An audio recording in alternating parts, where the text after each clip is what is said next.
I thought it was super impressive, man. That guy is scary. The guy hits you, he connects, and it's literally lights out, man. That guy's a man child. I don't know who in this division is going to be able to beat him. I mean, Derek Lewis is another guy who's just as big and just as powerful, hits just as hard.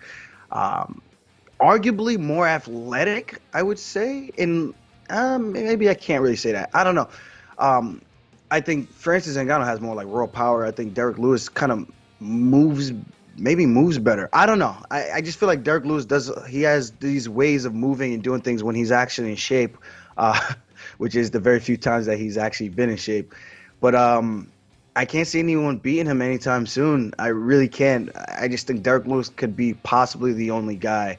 You would even say Volkov, but I mean, if Derek Lewis was able to get to him eventually, I think Francis Ngannou connects eventually, and that could be a short night for him as well. So it's a scary time, man. It's impressive that Stipe was even able to beat him the first time like that. Very impressive, Francis. Very impressive. You saw he worked on his wrestling defense. He worked on his boxing.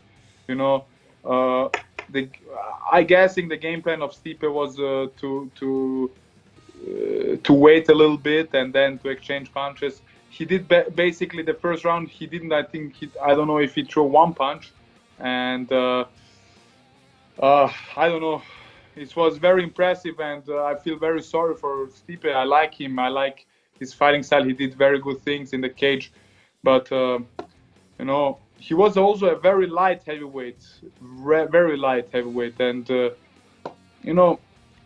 I can say everything, but Francis did a good job, and yeah, let's see what's next. Do you know, you said that. You said this is going to happen. And when I say I was going to be with Miocic, everybody said, Chris, you're wrong. You have to beat Betty or Francis. But, I really would like to Stipe win because it's hard to see one champion for a long time champion. And something like you see that they don't have the same credit like the promotion give to him. I see how he's suffering when he's the champion, what they treat him, because it was with him. But, Francis look amazing, congratulations to him. And if you think about his history, when he came to United States and when it came to the France, it's a nice, amazing story. You see, if you work hard, discipline, you're going to get your goal. And he's a big example to be the champion too.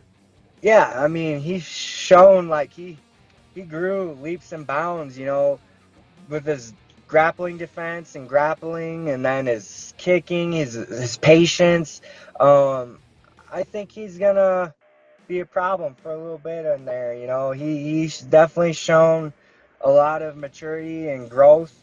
I think there's gonna be a lot of interesting matchups coming up in the heavyweight division now. With that. Oh my gosh, Francis looked good. He actually it looked like he had technique. Like he wasn't out there just throwing wild. He was calm. He looked like a scary man. I can't wait to see him and John Jones fight. Yeah, he fought an amazing fight. Like Bilal said, calm Francis is terrifying.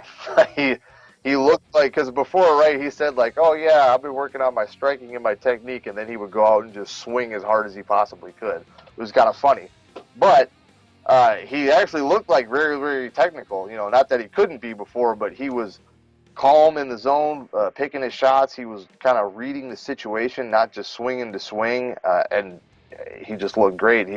Stipe got in on one shot. He defended it pretty well. I mean, if he keeps that up, he can hold the belt for a long, long time. I had Francis winning that fight. I made some money on that. Again, a lot of factors. Like, it was like, has Francis gotten better? We don't really know because he's fighting 30 seconds each time he steps in the cage. Like, it's hard to know how much better he's gotten, especially with like the way he's doing it, like kind of an untechnical knockout, like the one against Rosenstruve, where it's just like swinging wild and he's getting hit. But when you have that much power, man, you can almost afford to make mistakes like that. And I just thought Stipe's been in some wars. He's been in some 5-rounders against heavyweights, taking some shots. He's getting older. Again, it's hard to bet against a champ, but I thought Ngannou could get it done. And he got it done, man. He looked good. Like everyone was talking about, like a Khamzat Ngannou was a scary motherfucker. Like, you can't argue against that. Like, he looked good. And Eric Nixick, I met him for the first time for my Contender Series fight, since I didn't have any coaches or corners. Kraus hit him up and was like, hey, man, can you coach 2 of my guys or corner 2 of my guys in 2 days? So after talking to Eric, and Eric was telling me, like, Ngannou didn't train wrestling at all for that first fight. So, it's kind of easy to take someone down who's never wrestled before. So it was good to see him make those adjustments, and obviously just get more time training. He was pretty inexperienced in his first title fight. So, yeah, Ngannou looked great. It wasn't surprising because that dude is very athletic, super strong. I think we all know that about him, so it wasn't surprising. But I thought Stipe, he's a smarter fighter, so I think he was planning on taking him to the later rounds, and I think it just didn't play out. I think he took too much damage early on, and I think that's what played a factor. But then, man, that was nasty, the way that KO and the way his leg went back. So that was crazy to see, but, man, crazy. Francis looked amazing. I think this is what everybody knew was going to happen if Francis can be, patient and not get too eager to finish the fight. And eventually it was Stipe who thought he had him rocked, jumped back in, didn't use patience when he should have, and got caught. That was terrifying. That man is scary. He's got incredible power, and he's done nothing but get better since he started doing what he does. I had Stipe picked to win that fight just because Stipe's been such a dominant fighter. He's got such a great resume, and he's just an all-around great guy. And I was obviously nervous that, all it takes is one shot from Ngannou and the fight's over. But I didn't see it coming the way that it did. I thought it would be a little bit more of a back and forth if Stipe lost, and I thought maybe it would go more into the later rounds. But Francis came out, and really, I think he really just surprised a lot of people with his performance. I think that was probably one of the biggest examples of a guy and I'm talking from Ngannou from before the first Stipe fight all the way to now. I think this is the biggest example of a guy buying into his own hype, believing in everything else everyone was saying about him,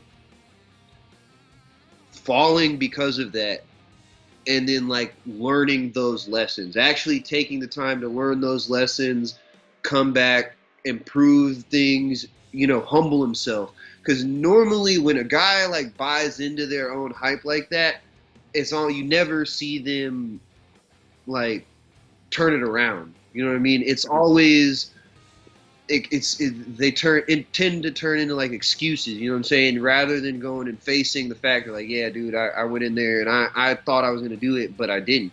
It's always guys come up with the excuses. And I think Francis is one of the first dudes that legitimately was you know what? Yeah, no, I bought into my own hype, and now I paid for it, so now I got to figure this out.